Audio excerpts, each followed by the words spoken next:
Fanboy, fanboy, fanboy, fanboy, fanboy, fanboy, fanboy, fanboy. You know, I'm always asked the question, why does Nintendo keep failing? Because of games like Super Mario 3D Land. What's up, guys? Welcome back to another edition of Fanboy Reviews, and today we take a look at why Super Mario 3D Land is the worst Mario game we have ever come across. Alright, so this game just recently came out. It is the latest installment in the Mario franchise. It's a platformer. Ha! A platforming Mario game! Didn't see that one coming, Nintendo! How original!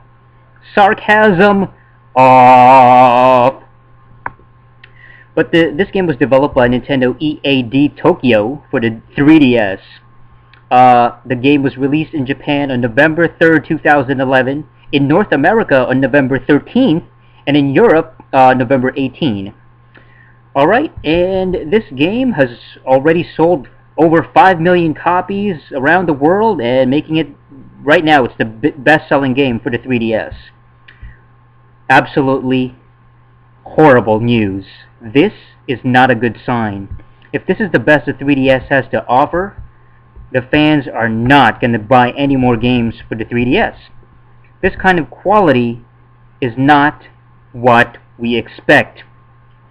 Look at the reception of this game.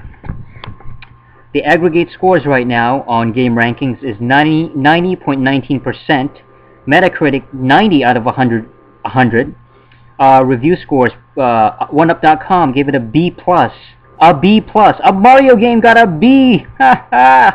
Famitsu Magazine, 38 out of 40. Game Informer, 9.5 out of 10. GamePro, 5 stars. I'm assuming that's out of 10. GameSpot, 8 out of 10. Games Radar, 9 out of 10. Game Trailers, 9.2 out of 10. IGN, 9.5 out of 10. Official Nintendo Magazine. We're not going to count this one because it's Nintendo, but I'm still going to say it because, well, they're biased, but because it's Nintendo Magazine. Of course, they're going to give it a high review, but 94%. Typical Nintendo. X-Play, 5 stars. Again, I'm assuming it's 5 stars out of 10. Wired Magazine, 9 out of 10. So obviously, this is far from the usual perfect scores that Mario used to get. You know, you look at games like Mario Galaxy, Mario Galaxy 2.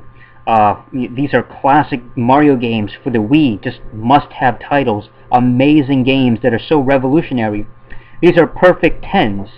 You know, they win like Game of the Year, Best Action, Best Platformer, and they get perfect reviews. You know, you look at Mario Galaxy, perfect score, 10 out of 10. That's a Mario game, you know, not garbage like 3D Land that, you know, gets a 9, you know. If you get a 9 or lower, shame on you, because Nintendo has fallen off. Nintendo, they don't know quality anymore. They don't know how to make a good game anymore. As you can see, most of the sales is actually in Japan, because, you know those Japanese, you know, they tend to stick to their own franchises. They only buy Japanese games. They don't really care about, you know, US games. Sold over 343,000 copies in its first week in Japan. Absolutely dreadful. IGN gave the game a score of 9.5 and an Editor's Choice Award, calling it addictive and brilliant. Stating that 3D gaming has never been fully realized before this. Talk about sucking up to Nintendo. IGN has been overpaid by Nintendo to say good things. Because the problem is that IGN, they're on the payroll from Nintendo. A lot of people might not realize this because, you know, they tend to keep it a secret. But a lot of these video game reviewers like IGN, you know, they get paid a lot of money to do reviews for these companies. You know, I mean, they get it's a thing called payola, and let me explain to you what payola is. Payola originated in the 50s surrounding the music industry. So back then it was all about music and radio stations. Music back in the record label back in the 50s would give money and similar things, prizes, free tickets, basically goodies and freebies to a radio station, so that in turn the radio station will play a song from that record label. So let's say a single from, let's say somebody like Elvis Presley. He has a new song out. It's a new single called let's call it "In the Ghetto." Okay, the "In the Ghetto" came out. If the radio station receives payola from the record company, they get money. Let's say they get like $10,000 or something. They will be forced to play this song called "In the Ghetto" by Elvis Presley. That's the record they have to push every single day for a certain amount of time, for a certain length of time. So this is why whenever you listen to the radio, the same 10 songs are played over and over again. Every single hour you hear the same Lady Gaga song, or the same song by Nicki Minaj or Kanye West. It's always the same things on a period of time when that song is released. So let's say for a whole month straight, they play every single day Lady Gaga, Nicki Minaj, Kanye West, the same 10 songs every single hour. That's because of payola. That's because it's a major label company that paid that record station to play their music, to play their songs.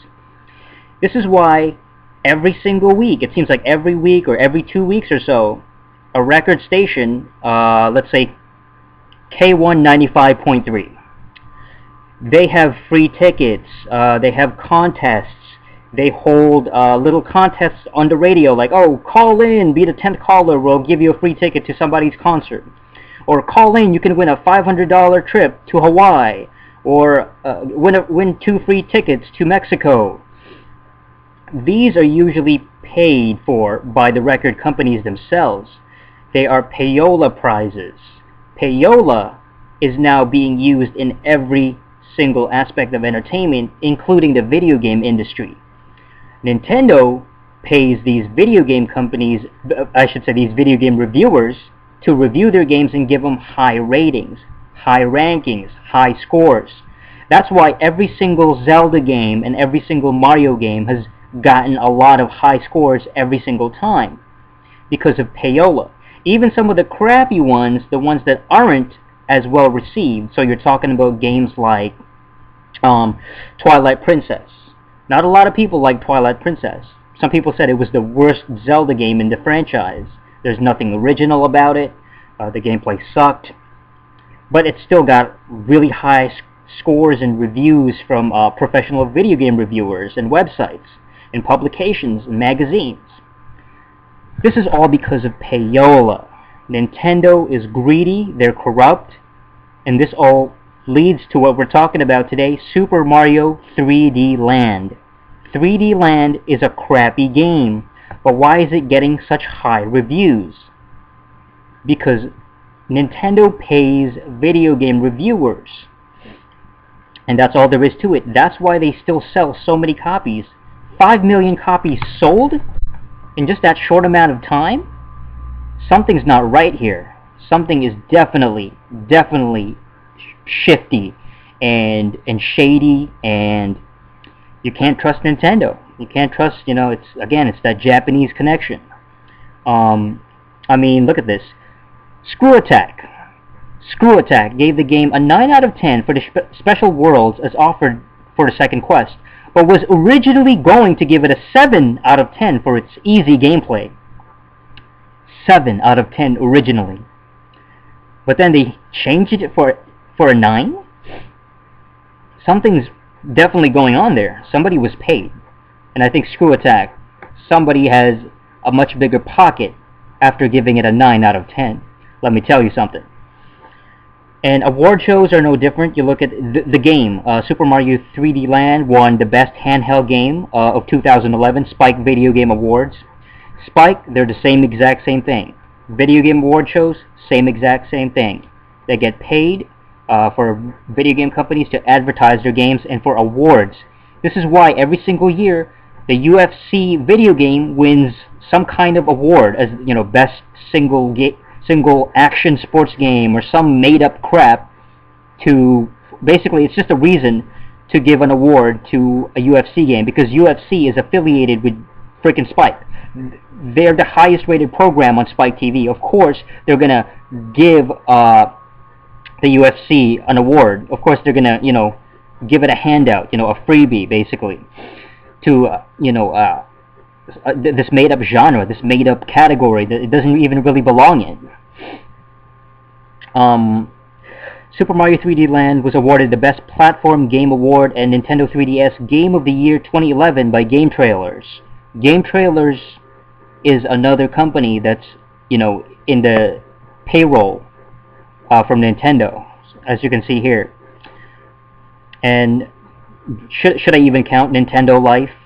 Super Mario 3D Land was voted 2011's 3DS Game of the Year by Nintendo Life. What is Nintendo Life and why should I care? Nintendo Life already has the name Nintendo on it. It's affiliated. It's from Nintendo. It's almost like accepting an award from Nintendo Power, and it's still from the same company. Of course, they're gonna push their own franchises. Of course, they're gonna plug their own mascots.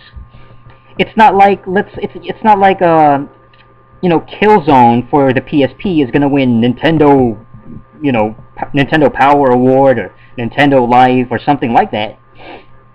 It's biased to begin with. The basis of their awards is that they only give awards to Nintendo games. That's the problem with publications like Nintendo Power and Xbox Magazine and PlayStation Magazine. They only cater to a single console or to a single brand. That is the most biased form of publications there is. Super Mario 3D Land sold over 1 million units in the US as of January 3rd, 2012. In Japan, the game has sold over 1.3 million units as of January 25th. And it just keeps selling. It just keeps selling. It's the biggest selling 3DS game right now.